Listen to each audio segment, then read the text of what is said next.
For teenagers growing up in the 70s, it was about punk, space hoppers and dodgy clothes. And it was also about a tiny motorbike which gave them unlimited freedom. It was a great time to be a teenager on the road, but it wouldn't last long.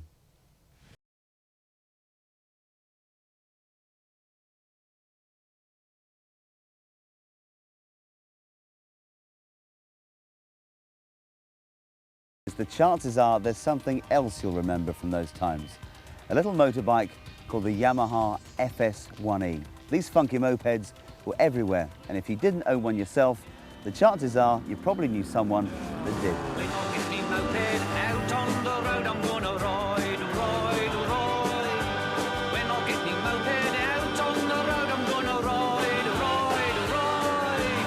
When I get me moped out on the road, ain't nobody gonna tell me where to go. No. We were all sort of rebels without a cause back then, and I think out of all my friends, probably 8 out of 10 of them had FS1Es. They all had Yamaha Fizzies, and we rode round like a pack. We'd just go out in the morning and ride round all day long, going places we didn't need to go for no reason, just to ride these bikes all day long.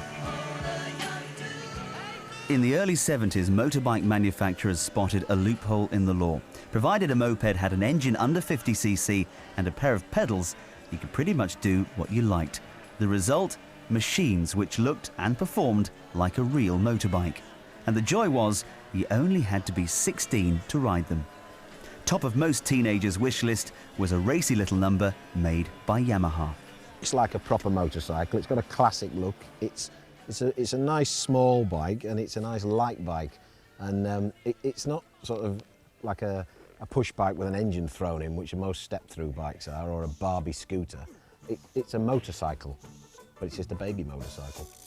Once you were 16, all you needed was a provisional license and a pair of L plates. The most popular moped was the Yamaha FS1E, nicknamed the Fizzy, and it usually came in purple. Back in 1976, a brand new one would cost you £300.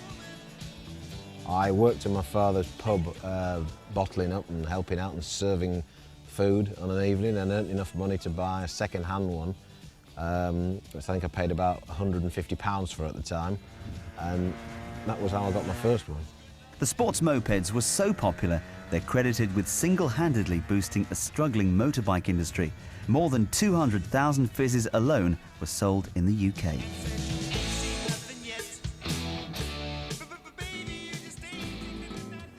Now in his mid-40s, Jonathan Lewis is a successful businessman in Norfolk, where he runs a top motor racing team. Although he spends his working days around exotic machinery, it's the little mopeds from his youth which are his true passion. This is where all the magic happens, Jonathan. This is where I spend most of my evenings, especially in the winter.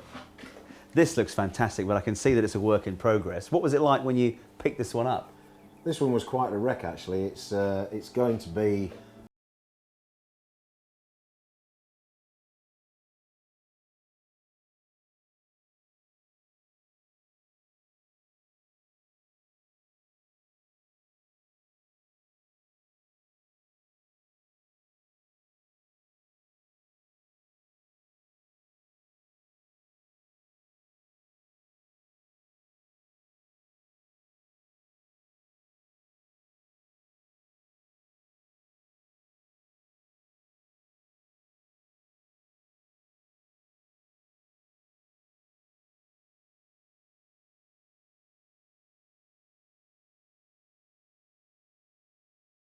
I paid £100 a pedal. Per pedal, not per pair? Per pedal, yeah, to get genuine pedals. To 200 quid? Yeah, 200 quid for the pedal. The appeal to me is to be able to rebuild something that has so many happy memories for me. You know, I can't sort of hang wallpaper or put shelves up, but I seem to be able to restore old motorcycles, and I'm not interested in any other bike really, so this is something that, you know, was such a good time for me. It's great to be able to rebuild it. I just wish I could go back in time and ride it back in the 70s.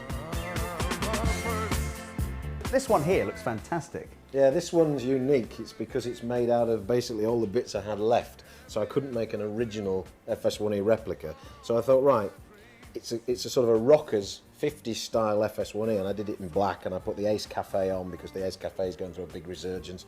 And So many people love this bike. This is the most popular bike I've ever built, and everybody wants to buy this bike.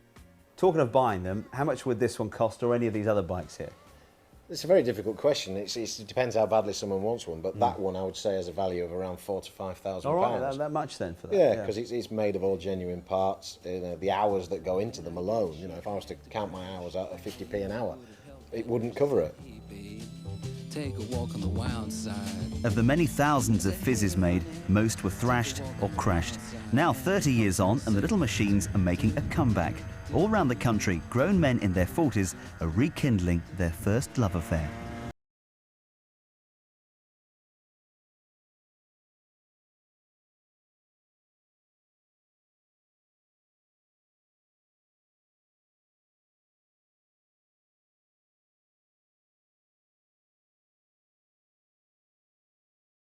Northampton is hosting the country's largest ever gathering of fizzes. Enthusiasts have come to pay their respects to the iconic machine. Oh, it's fantastic. I've never seen so many, so many mopeds all together at one time. Amazing. I mean, I've been to a few bike rallies and shows, but this is the biggest one we've had so far, and it's spot on. Nostalgia. I had one when I was 16, and I suppose it meant freedom. It meant I could ride around and I wasn't restricted to the bus. It was your first bike. It was like having a set of wings. It was only a little motorbike, but, you know, it just liberated you.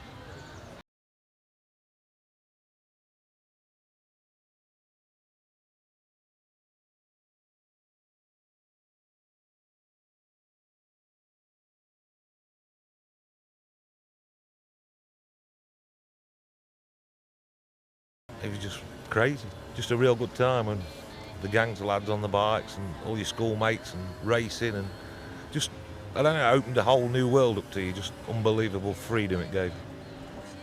While most of the enthusiasts at the rally had bought and restored a fizzy, 44-year-old Charlie Owens has gone one step further. He still rides the bike he had when he was just 16. A lot of them would do 80 miles an hour in the pub. In reality, they varied 45, 50 miles an hour. If you got one that would do a genuine 50, 55, you got the fastest bike. But everybody's would do 75, 80 in the pub, and I've overtook this, but none of it was true. We was all dreaming.